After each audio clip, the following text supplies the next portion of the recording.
Our family is facing some tough times. My daughter's stepmother doesn't like me because my daughter dropped out of school. She said mean things to us, making me really mad.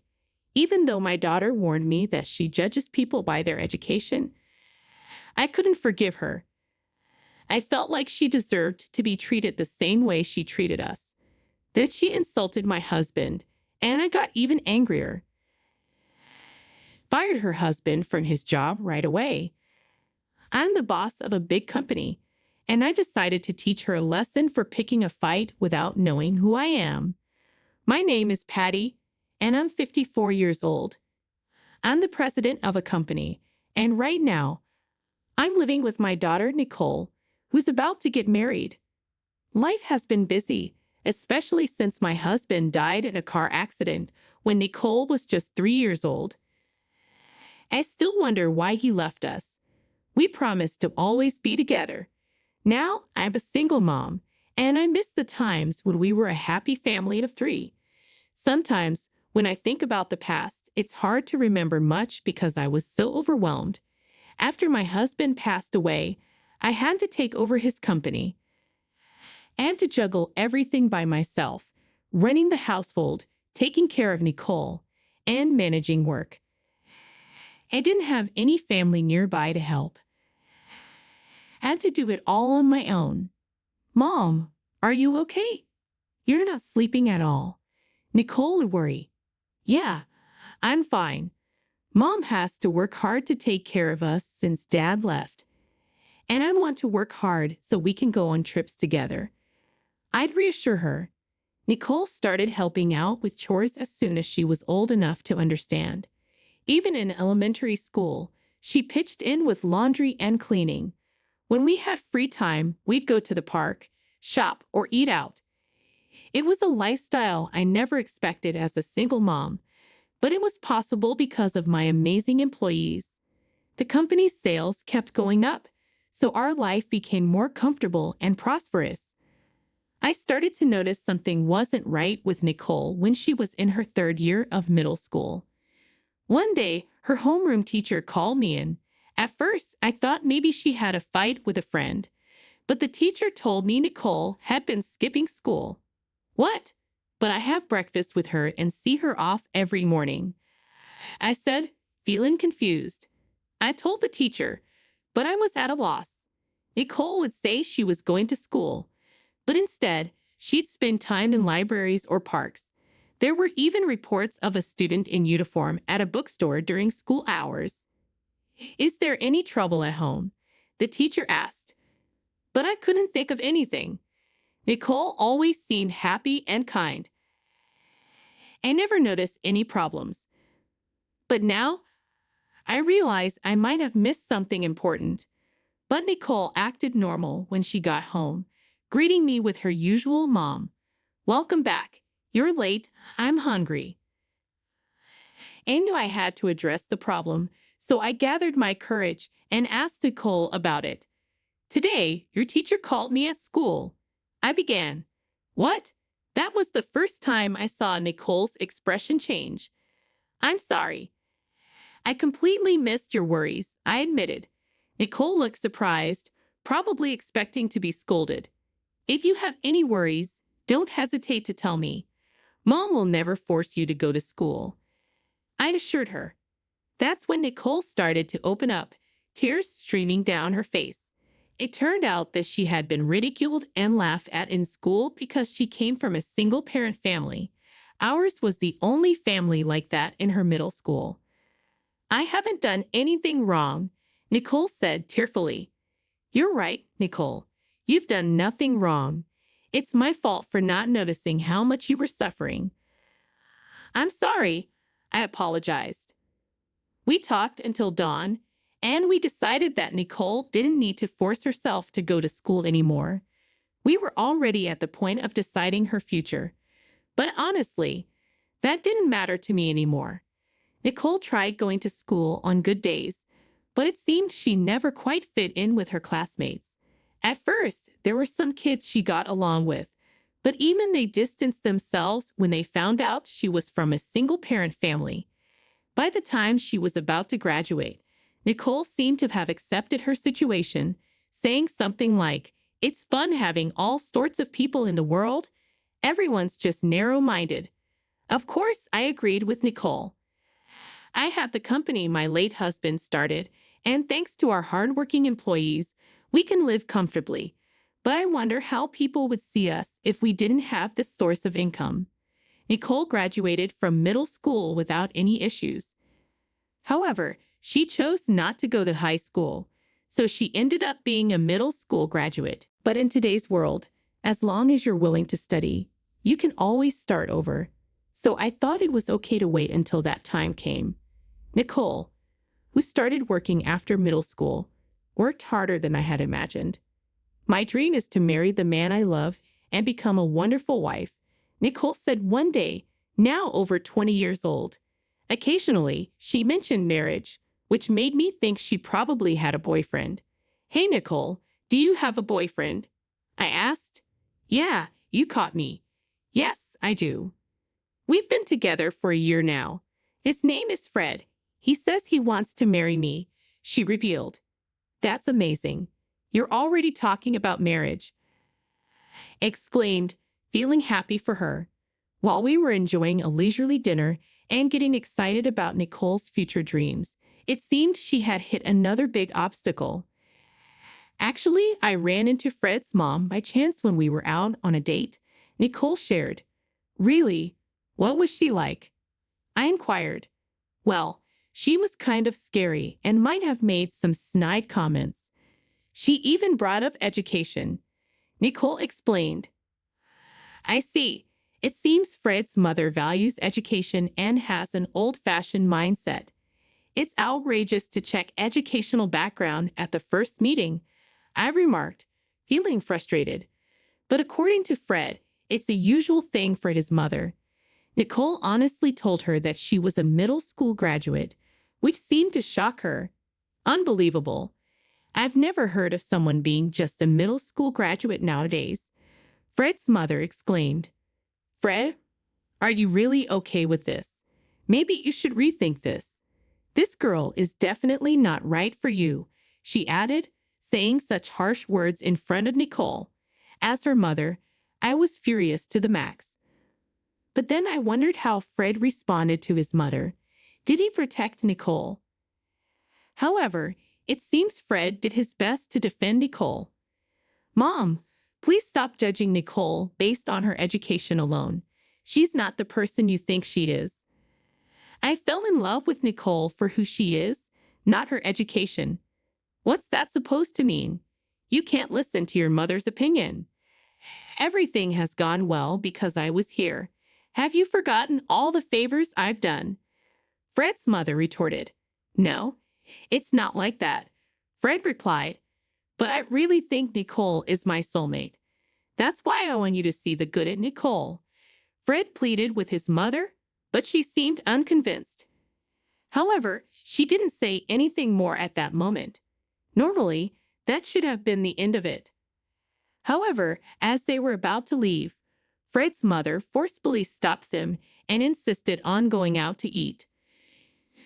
During the meal, she managed to look down on Nicole from head to toe. I hate to say it, but I don't feel like I can get along with her. It's really strange. I think you'd understand what I mean if you met her, Fred's mother expressed. "I see," I replied, feeling frustrated. I wanted to join in and complain together, but all I could do was watch over Nicole as she hit this wall. The harassment from Fred's mother continued. During a meal, when Fred had left the table to pay, she seemed to have asked Nicole to exchange contact information. "Since we're going to be involved for a while, I'd like to have your contact information," she said. "Fred is a kind-hearted person, so I have to protect him from being deceived by someone like you," she added. Nicole wondered how much more she needed to say for this woman to be satisfied. But Nicole was too scared to say anything, and since she couldn't find a reason to refuse, she gave her contact information. This marked the beginning of a hellish period for her.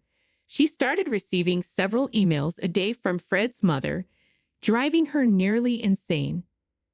Fred's mother just couldn't get over Nicole's middle school education. No matter how respectable a job Nicole had, it didn't matter to her. I never thought my education would lead to such a character assassination. Nicole lamented.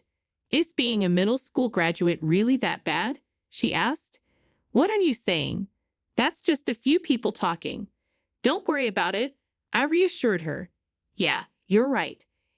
If you say so, then it must be true, Nicole replied, trying to stay positive. Absolutely. Be confident. I encouraged her. I spent days trying to keep her spirits up. The idea of educational discrimination seemed outdated, but Fred's mother remained unsatisfied. Eventually, she insisted, I want to see the parents. I will convince your parents. Surely they aren't middle school graduates too, right? What do you mean? They aren't middle school graduates, Nicole replied, confused. Ah, good. It would be terrible to get involved with such worthless people anyway. Bring your parents to this restaurant at 12 p.m. this Saturday, and don't tell Fred about this. Let's talk, just between us, Fred's mother demanded. Nicole reported that she had said these things. At that moment, she tried to stand up to Fred's mother, but it seems her anger only fueled her more. But I love Fred. I want to support him for the rest of my life, Nicole pleaded. What useless? A middle school graduate like you can't understand a college graduate like Fred. We live in different worlds, Fred's mother retorted, determined to separate Nicole and Fred. She seemed to think it was useless to speak to Nicole, so she resolved to convince me. The more I heard, the angrier I became. What? That's unbelievable, I exclaimed. But she seemed serious. She was really angry, like a demon. Well, we have no choice then, I sighed. Since we had reached a point where we had to settle things, I decided to finish my work quickly over the weekend to prepare for that day. Of course, I made some preparations, expecting whatever she might say. And the day arrived. When we arrived at the designated restaurant, Fred's mother was already there. Nice to meet you. I'm Patty, Nicole's mother. I introduced myself. What? Where is the father? I went out of my way to schedule this on the weekend to accommodate the father, Fred's mother responded, dressed in branded clothing and seemingly flaunting her wealth as she insulted us without a greeting, looking down on us from her high horse. I was utterly appalled by this woman. You're wearing that to a meeting? Couldn't help but remark, well, I suppose a middle school graduate and her child can't afford brand name clothes. And it wouldn't suit you anyway, she sneered. I worried that even my involuntary sigh might be overheard by Fred's mother, given the malicious gaze she shot us, as if expecting my husband to show up behind us. He's late. The agreed time has long passed, she grumbled impatiently. My husband. He's not here. We're a single-parent family, I clarified, stunned by her assumption. What? You're joking, right, Nicole? I wasn't informed of this, Fred's mother responded, shocked. It's not a joke. My mother raised me to be who I am, Nicole affirmed. The face of Fred's education-focused mother, upon hearing the words middle school dropout and single-parent family, was one of sheer disbelief. She probably couldn't accept that someone of the same race, let alone her son's potential wife, was standing in front of her with such a background. Initially, she might have wanted to belittle and look down on us, but her anger quickly rose, turning her face red. Before we could even start the conversation, she slammed the table and started hurling insults. Our family is elite. Poor dropouts should just go home. You're an eyesore, she spat. Excuse me, I interjected, taken aback. And a single-parent family? That's unacceptable. Sadly, your daughter fails, and you permitting a middle school dropout are a failure as a parent, Fred's mother continued, her anger escalating. Looking like steam was about to burst from her face, she insulted me, calling me a failed parent. Being a single-parent family was unacceptable to her. The daughter fails, and the mother is a failure, she concluded, creating a trifecta of rage. She might have been angry, feeling betrayed or deceived. But I was infuriated for a different reason. How dare you show your face in a fancy restaurant, relying on me to pay the bill? Aren't you lucky to get a free meal? Fred's mother sneered, her triumph evident. Nicole was speechless in front of her triumphant attitude. More than sadness, it was a moment of bewilderment for her. After all, I believed I provided Nicole with a life that lacked nothing, perhaps even more affluent than many families. But it's understandable that Nicole, still inexperienced in life, would find this situation hard to accept. She looked like she was about to cry. That's cruel. Why would you say something like that? My mother is an incredible person. I want to live like her. Nicole finally spoke up, her voice trembling. What? Are you going to mimic approving of being a middle school dropout and single-parent family? Seriously, that's the end. I've never seen such people. You're like natural wonders, Fred's mother mocked. Couldn't stand it any longer. After all, this woman knew nothing about me. Fred's mother's taunts continued, eventually insisting that Nicole break up with Fred. I wondered how best to demean her, but I realized that complicated explanations wouldn't work with this kind of woman. At the mention of firing and termination, Fred's mother momentarily froze, taking time to grasp the situation, and I didn't miss her expression. Oh, you didn't know where your husband works. What do you mean? Surely not, right? I mean, you, the diligent and perfectionist wife, must know everything about your husband, right? I taunted. Fred's mother began to visibly shake. Indeed, she was so focused on other people's educational backgrounds that she didn't even know where her own husband worked or who his employer was. It seems you're good at finding faults in others but not doing your homework. How careless. I continued, not backing down. Don't joke with me, acting all high and mighty. We're an elite family. Did you perhaps think you had won the moment you heard middle school dropout? If so, that's a huge blunder, I asserted. What are you, huh? Even if my husband changed jobs frequently, and let's say was only a high school graduate, my son Fred is still a graduate from a prestigious university, and your daughter is just a middle school dropout. Fred's mother emphasized, continuing to flaunt her emphasis on educational background. Anyone truly intelligent would realize who holds the upper hand at this point, but it seems Fred's mother still hasn't caught on. Mother, it's true. I was raised in a single-parent family and am a middle school dropout. Nicole interjected, her voice steady despite the tension in the air. But my mom is the president of a large corporation that manages 4,000 employees. Did you not know that your husband is one of those employees? I questioned, feeling a surge of anger. What? Wait a minute. 4,000 employees? That can't be true. Fred's mother exclaimed in disbelief. It's no lie. If you were really unaware, please take a look at this business card. I insisted, handing over the company's business card. Fred's mother blinked in astonishment, alternating her gaze between the card and me, probably doing this about 10 times. It was a business card with a photo, so she was verifying its authenticity. This can't be. Is this a real business card? She questioned, unwilling to accept reality before her. The whole situation was infuriating to begin with, but Fred's mother's actions trying to ruin Nicole and Fred's lives over something like educational background angered me even more. So I decided to retaliate, eye for an eye, tooth for a tooth, by deciding to fire her husband. After confirming the authenticity of the business card, Fred's mother finally realized the gravity of the situation. Though she seemed to understand that I was the president, her heart couldn't accept it, and she glared at me displeased. And then I decided to reveal another truth. And one more thing, Your husband doesn't have the impressive education you brag about, does he? I challenged. What do you mean? My husband graduated at the top of his class. She protested. But there's no proof of that, is there? I countered. Well, you see.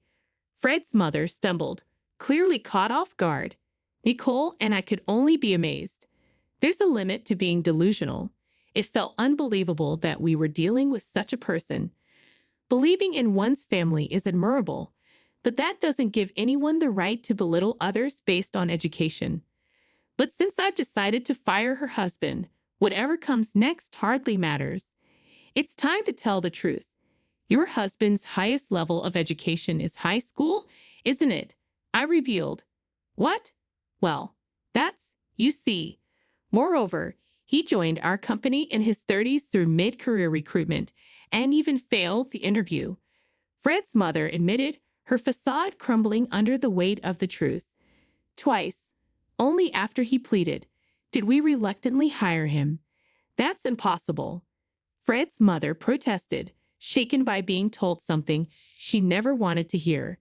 Her demeanor shifted from confident to frightened. But this conversation is far from over. That's not all. Your husband isn't even a full-time employee. I continued, determined to reveal the truth. No, stop it. Why would I lie in this situation? Fred's mother exclaimed, her voice trembling. Indeed, after some investigation for this day, it turned out her husband worked for my company. Recollecting a report from HR about a person insisting on working for us decades ago, now I realized that was her husband. Despite lacking knowledge and experience for immediate employment, he was hired as a contractual employee. He's been working without causing any troubles and could have worked until retirement in our company. Yet Fred's mother remained unsatisfied. I can't trust what you say. Living a life full of lies. Single-parent middle school dropout. Those are blots on your life, she accused. Excuse me. Now she claims she can't trust what I say, although it's actually her living a life piled with lies. Anyway, I won't hand over Fred. He's mine. I declared firmly. What is that? If you come any closer to Fred, I'll call the police. Got it. Don't ever contact him again, Nicole added, standing her ground. In the end, the discussion concluded like that, and the enraged Fred's mother left without even settling the bill. It was terrible how she called us out just to end things this way. The restaurant became quiet after Fred's mother left. This place has been a long-time support for my business. Of course, the owner and the staff were worried about us. Some were even saying, what was she thinking speaking to the president like that? What did she want to say, really? It's like she just ran away. Let's just forget about it, I remarked, trying to move on. So, I decided to enjoy a rare meal at the restaurant with Nicole, preparing for the inevitable counterattack from that woman. This story didn't end there. If her actions were to ruin Nicole and Fred's marriage, that would be unacceptable. Action was needed. About a week after being insulted by Fred's mother, Nicole received a call from her. It happened while Nicole, Fred, and I were having dinner. Wait a minute, what's going on here? Why are you calling all of a sudden? Nicole asked, surprised. Don't what me? My husband is talking about divorce, and Fred told me he wants to cut ties with me as a parent. Surely all of this is your doing. Take responsibility. Pay me compensation. Fred's mother yelled over the phone, her voice filled with anger. Listening on speaker, we were stunned by Fred's mother's outburst. Having anticipated something like this, I couldn't help but feel a sense of vindication. Fred, initially planning to stay silent, finally spoke up. Mom, it's me, Fred. Why are you still with that woman? I was worried because I couldn't reach you. She's no good. Come back home now. Fred pleaded. What are you talking about? I've told you many times I'm going to marry Nicole. Why keep interfering? Besides, I've been thinking of cutting ties with you as a parent. Fred declared firmly. What are you saying? You can't just cut ties with a parent? Nicole was raised by a single mother and is a middle school dropout. You understand that, right? You should definitely stop marrying a woman who hasn't received a proper education. It's something I oppose. Fred's mother argued furiously. Fred's mother was furious. She might have thought Fred was unaware of what she said at the restaurant. Only she didn't realize everything was already out in the open. Do you really think Fred didn't know about that day? I wondered silently. Huh. Oh, sorry. I told Fred everything. I thought Fred didn't know about the restaurant conversation. His mother seemed assured, but my daughter was reliable in such times. It seems Nicole anticipated the turmoil and was prepared. I happened to have a voice recorder, so I recorded everything. I thought it would be better to show Fred your true nature. Fred was shocked. It's no wonder he decided to cut ties. What have you done? You're breaking up a family, and you don't care. Fred's mother accused. No, no, no. Everything is your fault, isn't it? Indeed, Nicole had recorded the entire exchange. Feeling something might happen, she recorded it to share with Fred. The recording proved to be very useful. Upon hearing it, Fred went from stunned to furious. He also played it for his father, leading to discussions of divorce and cutting parental ties. Anyone would see this situation as unreasonable, and Fred's mother deserved what came to her. At this point, the cornered Fred's mother had no choice but to accept her defeat. Fred, please listen to me, she pleaded. Please, I had my reasons. You know I just wanted Fred to be happy, she added, calling herself Mama in such a pitiful voice, desperately trying to convey her thoughts. But Fred wasn't having any of it. I never thought you could be such a terrible person. I'm disappointed, Fred replied firmly. Fred, please don't say things like that, his mother begged. No, I can't do this anymore. It's seriously over, Fred declared coldly. Rejected coldly by her beloved son, Fred's mother completely lost her place in the world. No amount of crying or pleading seemed to change Fred's mind. Dad said you were the worst, too. He's always said you judge people only by their education. There are plenty of people who didn't finish high school, but still started successful businesses. Anyway, both Dad and I have decided to cut ties with you. So take care and don't contact Nicole anymore. Please just listen to me. Will you? That's why I'm saying it's over, Fred explained, cutting ties decisively. Fred's mother, disowned even by her cherished son, was utterly defeated. I predicted this would be the last time we'd speak with her and had the last word. What a shame, huh?